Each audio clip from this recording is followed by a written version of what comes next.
What's up, everybody? It's me, Balin Number 1, once again sporting my good old Viking hat and the bandana. Because I'm still following that protocol in the videos where I think that I don't want you people to see my face. It's something that I believe you don't need to see.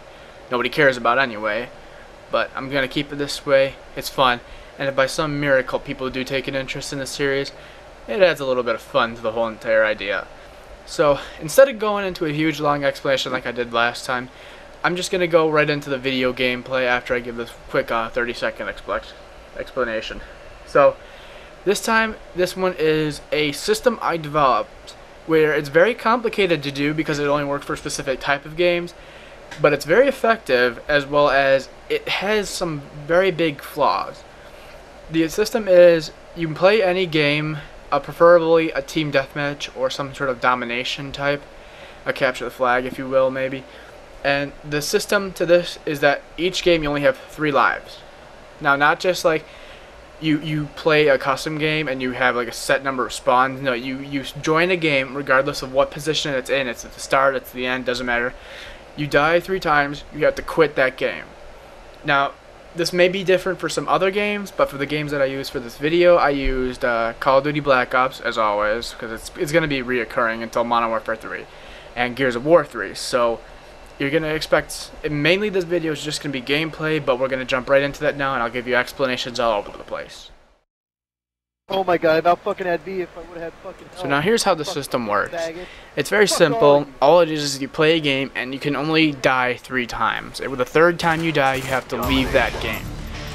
Now, this one's, it's very hard to explain in a video or try to tell you how to do it. I'm skipping through a lot of the bullshit gameplay stuff you don't want to see me just walking around. But the main point of this video really is just a lot of gameplay. You don't need to see a lot of what's going on right now. But I can't entirely show you through video of how this system works. It's just something you have to do and try and practice. Now in the Gears of War 3 I don't do as best as I could, but that was only because I haven't played Gears in a couple days or so. I mean, I'm not that experienced in it. But I mean, it's a pretty simple idea to follow. But one of the tricks is that I think the best way to fully grasp the concept of this is to play in big team battle matches, like more than 8 people on each side going at it, because the more people shooting at you, the more you're gonna, be afraid. And I think the next video will help try to explain that in big team battles and how to choose your fights and such.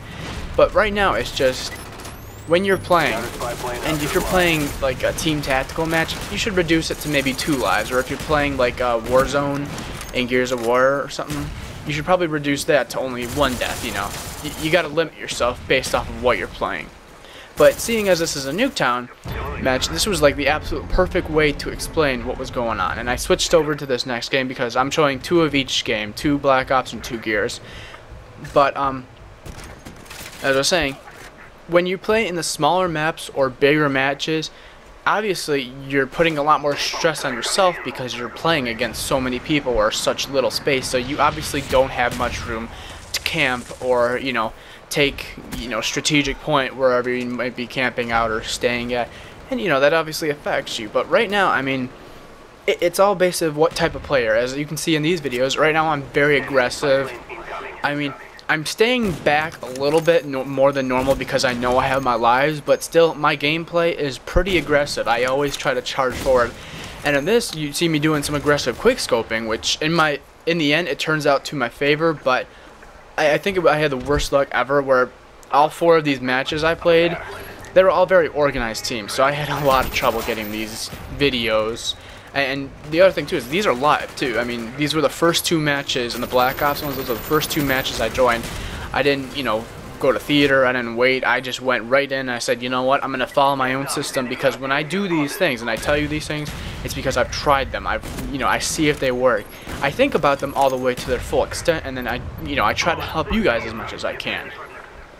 But for now, I mean, at the end of this Black Ops match, I just quit at the end because I still had 1 more life left, but I mean, it was a headquarters match, and I didn't want to go deal with the whole rigmarole of sprinting again. But, it's all about the gameplay. You have to do this to learn how to get better at it, because, I mean, you can watch this video as many times as you want. Doing it is actually going to help you. There are some things on the trainer that will be just hey, you can watch this and you'll eventually learn how to do it, but for this technique in particular, you have to do it.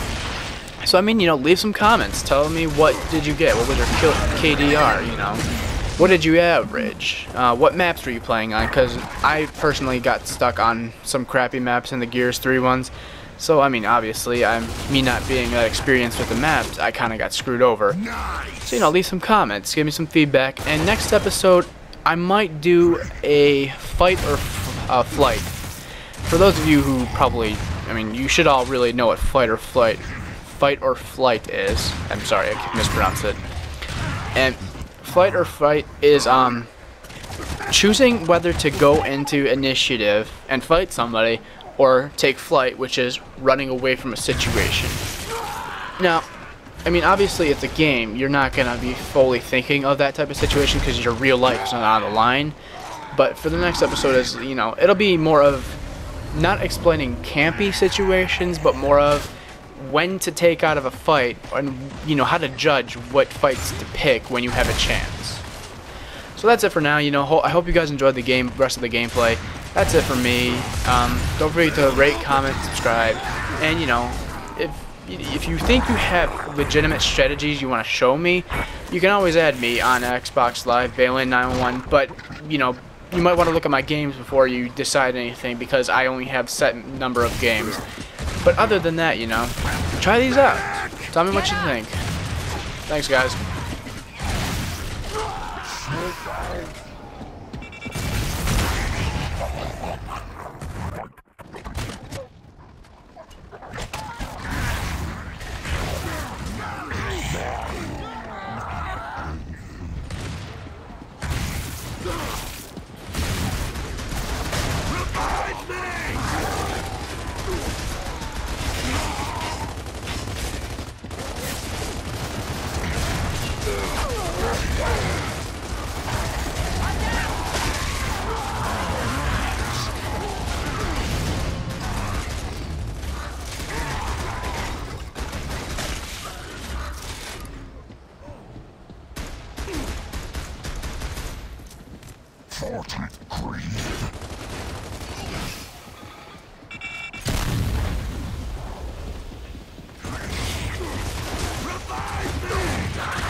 Snake!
Get up!